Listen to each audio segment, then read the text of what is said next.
આણંદના વિદ્યાનગરની બીબીઆઈટી કોલેજનું બિલ્ડિંગ પત્તાના મહેલની જેમ ધરાશયી થયું, જ્યાં સદનસીબે આ ઘટના રાત્રિના સમયે બની હતી, તેથી જાનહાનિ ટળી શકી। સવારે જ 500 વિદ્યાર્થીઓએ અહીં પરીક્ષા આપી। એ દિવસે ઘટના ઘટી હોત તો મોટી હોનારત સર્જાઈ ગઈ હોત। બીબીઆઈટીના બીજા અને ત્રીજા માળનું બાંધકામ 1 વર્ષ પહેલાં જ કરાયું હતું। એન્જિનિયરિંગમાં શિક્ષણ આપતી સંસ્થાના બાંધકામની ગુણવત્તા પર જ હવે સવાલ ઉઠી રહ્યા છે।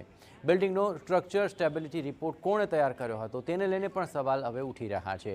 જ્યાંથી સિવિલ એન્જિનિયર્સ તૈયાર થાય છે તે બિલ્ડિંગ પર આ પ્રકારની ઘટના ઘટવી ઘણી જ આઘાતજનક જણાઈ રહી છે। નવા બાંધકામ દરમિયાન કોઈ ટેકનિકલ ભૂલ થઈ હતી કે નહીં તેને લઈને પણ તપાસ હાથ ધરાશે। તો બીબીઆઈટી કોલેજના પ્રિન્સિપાલ ઘટનાને હળવાશથી લેતા હોય એમ કહ્યું કે હાલ પરીક્ષા હોવાથી અમારું ધ્યાન પરીક્ષા પર છે, ઘટનાની બાદમાં તપાસ કરાશે। ડ્રોઈંગ હોલ બિલ્ડિંગ જે છે મેઇન એનો ડ્રોઈંગ હોલનો પાર્ટ છે એટલો પાર્ટ થોડોક કોલેપ્સ થયો છે। The rest of the building તો ઇન્ટેક્ટ છે, પણ હવે આજે એક્ઝામિનેશન હોય એટલે અમે લોકોએ એ બિલ્ડિંગનો યુઝ આજના દિવસ પૂરતો ન કરતા આ એક્ઝામિનેશન અમે બીબીએમમાં શિફ્ટ કરી છે। ઘટના કઈ રીતે બન્યું કોઈ ખબર છે?